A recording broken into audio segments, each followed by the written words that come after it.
Seguimos avanzando con otras noticias de la jornada. Se viene el superlunes, quedan muy pocos días ya para el regreso a clases. Muchos alumnos ya van a comenzar pronto un nuevo año escolar. ¿Cómo podemos evitar la deserción escolar y por qué es tan importante también la asistencia durante estas primeras semanas? Para conversar sobre este y otros temas, estamos ya en contacto junto a Anne Traub, directora de la Fundación Familias Primero y experta también en educación. ¿Cómo estás, Anne? Muy buenas tardes, gracias por acompañarnos. Hola, buenas tardes, Marco. Muchas gracias por la invitación. Comencemos hablando de la asistencia principalmente durante estos primeros días de clases. Hay muchos que ya iniciaron sus clases, hay otros que van a iniciarla ya durante la próxima semana, los primeros días o a mitad de semana incluso. Pero ¿cuál es la situación? ¿Por qué es tan relevante la asistencia, sobre todo en estos primeros días? Sí, efectivamente, bueno, hay colegios, establecimientos educacionales que ya comenzaron, pero hay muchos de ellos que comienzan el 5 de marzo. ¿Por qué se hace una campaña tan fuerte, con tantas ganas? Y la verdad es que es una campaña bien transversal que involucra a fundaciones, colegios, Estado, sociedad civil. En general, se busca que marzo sea un mes con mucha asistencia, con alta asistencia. ¿Por qué? Porque se dice que marzo, y por lo que los estudios, la ciencia ya lo ha revelado, marzo es un buen predictor de qué es lo que va a pasar el resto del año con la asistencia escolar. Por eso que estamos acá todos con ganas, con mucha fe de que este 2025 sí le hacemos frente al ausentismo, sí le hacemos frente a la deserción, y de verdad que con todas nuestras ganas y con todas nuestras intenciones queremos que sea un año distinto. Ahora, como padres también, ¿cómo podemos acompañar a nuestros hijos a iniciar el año escolar? A muchos les cuesta, a algunos les cuesta más que a otros, también a otros les gusta volver al colegio, pero claro, hay algunos que tienen más dificultad también para volver a la rutina, para acostumbrarse nuevamente a levantarse temprano y todo lo que ello conlleva. ¿Cómo podemos acompañar a nuestros hijos como padres en este contexto? Marco, una muy buena pregunta. ¿Por qué? Porque en el fondo, marzo, además de ser un tremendo predictor para saber qué va a pasar en el año, y en general quienes demuestran ausentismos graves en marzo suelen tenerlo durante el año, también existe evidencia de que se alargan, por decirlo así, las vacaciones o se atrasa el inicio a clase. Es decir, no partimos el día que tenemos que partir, sino que nos tomamos un par de días más, nos demoramos en tomar los hábitos, y ahí es súper importante entonces anticiparnos. Como papás tenemos una tremenda responsabilidad, somos nosotros finalmente, y sobre todo con los niños más chicos, de quien depende, de quien está realmente quien tiene la responsabilidad de que los niños vayan a clase. Y en ese sentido, algunos consejos súper importantes, Marco. Primero es partir con los horarios. Ya estamos encima, pero nunca es tarde. Estamos encima para acostar a nuestros hijos a un horario y para levantarlos también al día siguiente en un horario adecuado. Calendarios de hábitos y rutinas, Marco, es clave, y ordenarlas, la alimentación también, reducir el azúcar y así. Y a mí me encanta el sticker, algún premio chiquitito, algún paseo especial cuando nuestros hijos ya van cumpliendo. Otra cosa que se puede hacer bien bonita y bien significativa es marcar, forrar, tomar los útiles escolares, los lápices, las tijeras, etcétera, el año pasado o lo nuevo que se compre, hacerlo en familia. Con tus hijos ahí, hacer este proceso, porque también este proceso está acompañado de harta ansiedad. ¿Qué va a pasar? ¿Con quién me voy a topar? ¿En qué minuto van a estar mis compañeros? Entonces, si podemos ayudar a nuestros hijos a bajar esa ansiedad que les permita dormir mejor, también es una tremenda recomendación. Ahora pensemos en los niños también. ¿A qué se enfrentan en estos primeros días de clases? ¿Cuáles son quizás las mayores dificultades, o no dificultades, sino que también desafíos que enfrentan en estas primeras semanas también de clases? Se vienen cambios importantes, se vienen vacaciones, tiempos de ocio, entretenidos, divertidos, distintos, y por eso también es importante, Marco, ojalá esta última semana hacer un cierre de lo que fueron las vacaciones, buscar lo bonito, lo que nos representó, cuánto crecimos de un año a otro, con qué nos juntamos este verano, dónde fuimos, qué lugares nos marcaron, y eso, hacer un cierre bonito del verano para ponernos también en modo colegio. No esperemos la última noche, no esperemos el último día. Nuestros niños necesitan tranquilidad, nuestros niños necesitan certezas, y los adultos somos los primeros en entregarles certeza.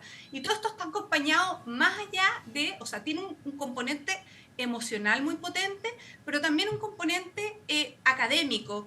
Un niño que no asiste a clase es un niño que va a tener una trayectoria educativa distinta, y además, y es súper importante resaltarlo, el ausentismo escolar es un predictor súper relevante del abandono escolar. Entonces, si no nos ponemos las pilas desde el primer día, y desde el primer día sí es importante, sí cuenta. No esperemos al 31 de marzo para matricular a los más pequeños.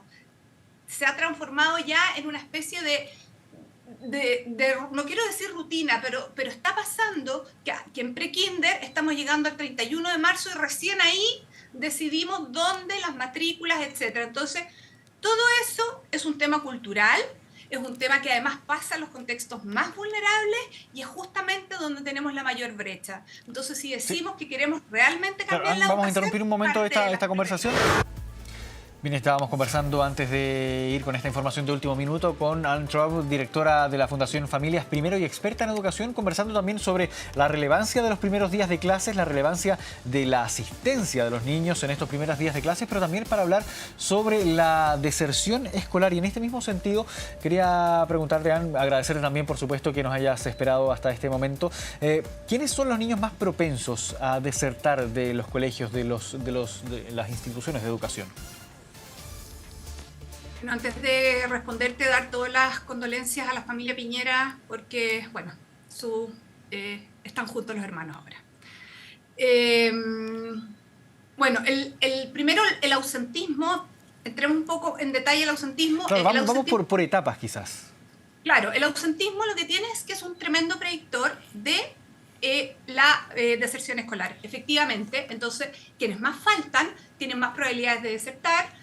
También es un predictor del rendimiento académico, de las trayectorias educativas.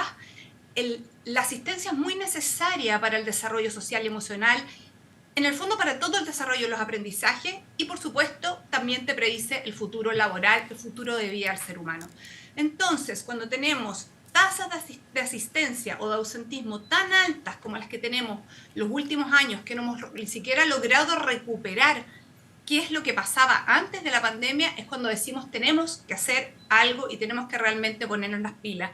Porque si además hacemos un doble clic, Marco, ¿quiénes son quienes faltan? Vemos que los quintiles más vulnerables son quienes más faltan a clase. O sea, el 20% más pobre además es quien tiene las mayores tasas de inasistencia escolar. Y luego de eso viene la deserción. Quienes más faltan desertan más. ¿Por qué? Porque presentan en el fondo problemas de rendimiento, hay temas de convivencia escolar, hay temas de enfermedades también. Entonces, en general se juntan en poblaciones más vulnerables, en poblaciones más pobres, por decirlo de alguna manera. ¿Y qué es lo que está pasando entonces con la deserción escolar? Ahí tenemos otro problema. Entre los últimos años tampoco hemos logrado recuperar los niveles de deserción escolar. O sea, el número de niños que al año siguiente, o de alumnos más bien dicho, que al año siguiente se matriculan en los establecimientos educacionales, tampoco ha logrado los niveles prepandemia. El 2022 hablábamos de más o menos 50.500 desertores escolares, o sea, que abandonaron el proceso, y el 2003 47.500. O sea, esa recuperación es bien baja. Y también hay mucha gente que se ha ido. Entonces, la verdad es que necesitamos imperiosamente poner a la educación en el primer lugar, porque si no, no tenemos otra forma de romper los círculos de la pobreza. Si queremos tener un país sin condenas de cuna, un país donde de verdad tú meritocráticamente puedas avanzar, necesitamos avanzar en la primera infancia y se avanza desde la educación en los primeros niveles de escolaridad. Y por eso en su minuto se hizo una discusión del kinder obligatorio. Se quería hacer obligatorio no por un tema de escolarización, ni no por un tema de que mandar a los niños al colegio en horarios más rígidos, sino por un tema cultural. Porque cuando uno estudia cuál es la causal, uno hace un doble clic en la causal de por qué, sobre todo los más pequeños, los niños de los niveles medio mayor, medio menor y prekinder no van, la causal es súper cultural, porque creen que lo educan mejor en la casa, porque no lo consideran necesario, porque no es un lugar donde definitivamente van a aprender, sino que es más visto como un espacio de guardería. Ahora, en ese mismo sentido, Anne, quería consultarte por las razones que llevan a un niño ya en etapa escolar propiamente tal a comenzar a dejar de asistir a clases y finalmente en muchos casos también derivar en un abandono escolar. ¿Cuáles son las razones, las causas que llevan a un niño a que se genere esta situación finalmente? Mira, ya los niños más pequeños, las causas son completamente culturales y tienen mucho que ver con los padres. Finalmente, un niño más pequeño va o no va al colegio si es que su apoderado, su cuidador, su tutor toma la decisión de mandarlo. Los niños no tienen la opción, la posibilidad de decidir sobre el tema, y en los niños más pequeños, como te decía yo, es algo cultural, es algo que los papás no lo ven como tan importante, y contra eso llevamos años tratando de hacer la pelea y no le hemos dado, no hemos sido posible. Yo soy de la idea de que tenemos que involucrar mucho más a la mamá, a la cuidadora principal, que suele ser la madre, en el por qué es importante mandar a los niños al colegio y no explicarlo en algo tan a largo plazo, sino que trasladarlo a un lenguaje más común y corriente que permee con más convicción en las casas. Por ejemplo, decirle, mamá, si tú mandas a tus niños de Pekín, del jardín infantil, los llevas rigurosamente al establecimiento educativo sistemáticamente, tú tienes mayor orden.